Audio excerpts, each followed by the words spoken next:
Welcome to the Drum Show. My name is Zeke Martin. With me I have the one and only Mr. Anthony Steele. Oh, what's up, man? What's up, man? How you doing? Chilling, man. Thanks for doing the show, man. Not a problem. Cool. So, tell me some of the equipment that you use. I endorse Peisty, Tama, and Peisty, Tama, and Vader. Oh, cool. Drumsticks, yeah. Cool, man. And Allen ears. Okay. Yeah. And Alien ears, sorry. and you just got that, right? Yeah. Okay, cool. Yeah. So you haven't gotten them yet? You haven't Not been yet. able to I test just them out? been on the phone with the manager. You know. Okay. Cool, cool, Yeah. cool. Awesome, man. Yeah. All right. So who are some of your favorite drummers? That's a hard question. I know, for me, there's I'm influenced by a lot of drummers because everyone has a different sound. But if I would have to give my top three, I would have to say number one would be Steve Gadd, number two Will Kennedy, number three Antonio Sanchez. Nice, nice combination of you know, very versatile right there. That's really cool. All their musical ears are like huge. Cool, Yeah. cool, man. So where and how did you get started?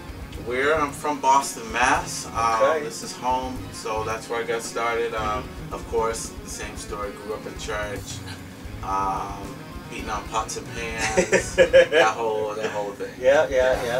Know about that one. Yeah. Know about that Yeah. one. Cool, man. Really story. So, what do you think about Boston? I mean, it's such a wide city and has brought out so many great drummers.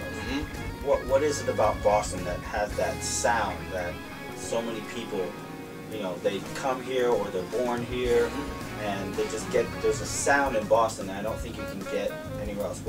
How do you think that goes into the world? As every other state is unique for what they do, Boston, because there's a limit to what you can do in Boston musically, like as far as wedding bands or teaching or a list of studio. After that, it's like you hit a wall. So I think the players that are from here, like me especially, it was always a passion. Music, drums is always a passion music. And so always getting into practice from and shedding and checking out different drummers just just makes you get better. And so when you go else places like on tours and stuff like that, and people are like, "Well, where are you from?" And you're like, "Boston." Like, Boston? I didn't know there was music in Boston. Yeah, there's music in Boston. People are hungry here. They're hungry drummers out here just like killing. Yeah. So I think that's what does it, because there's a limit, and so we're just forced to get in the practice room and just shut our butts off. Yeah, no kidding. Yeah, definitely. It's Boston has been, for me it's been such a great town, and it's been awesome, and I've come to hear you play and killing. Killing. All right. Killing. Next question. Yeah. Killing cat right here. Next question. Yeah. So, what does the future hold for Anthony Steele? By the way, this is Mr. Steele, like Superman right here. All right. I'm gonna edit that part out too.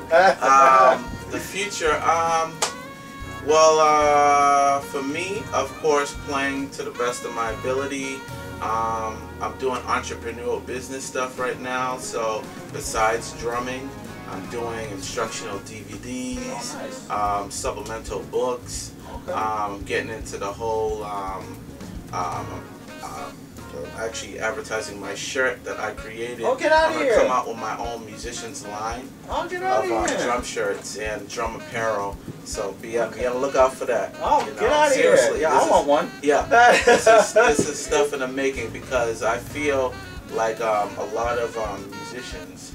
I talk to a lot of touring musicians, and that's where I got the idea from, because a lot of touring musicians, they kind of on big tours doing big things, but as far as money wise, they blow their money on this and that. And I asked them, like, what's your plan? What's your, like, what do you see yourself doing in 5 years?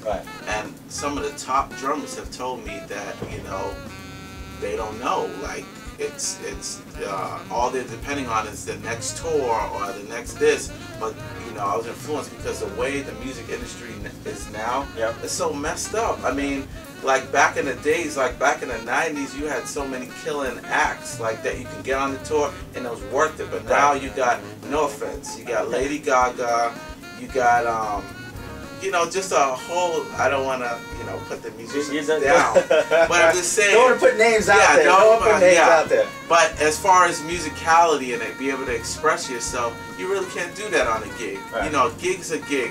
At the end of the day, it's a work. You know, but as far as being a musician, being a drummer, I wanna start something new. So as I'm a drummer, when I'm sleeping, I still want money to be me making money. Yep. So that's by doing all these stuff I just mentioned. Long story short. There you go. Yeah. Cool. Yeah. Nice, man. Yeah. Yeah. We both know a drummer. You know, they wake up and walk over to their mailbox, collect that check in their pajamas, and walk back to bed. Yeah.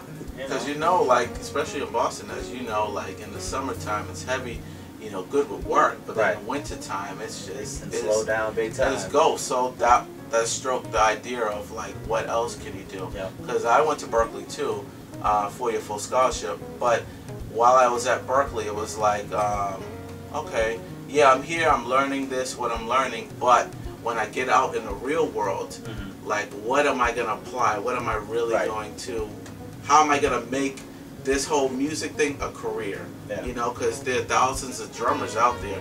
What makes you different? You know what I'm saying? That's the key. A lot of people get caught up in a nest at Berkeley, but once you get out into the real world and have to worry about rent, and bills and stuff, and then kids. Yeah, kids. Then you gotta make it work. You know, I've only had one job in my life, which I got fired from, but it was boring. I was doing filing from university, which I won't mention the name. It's actually in Boston. Get the hint, Boston University.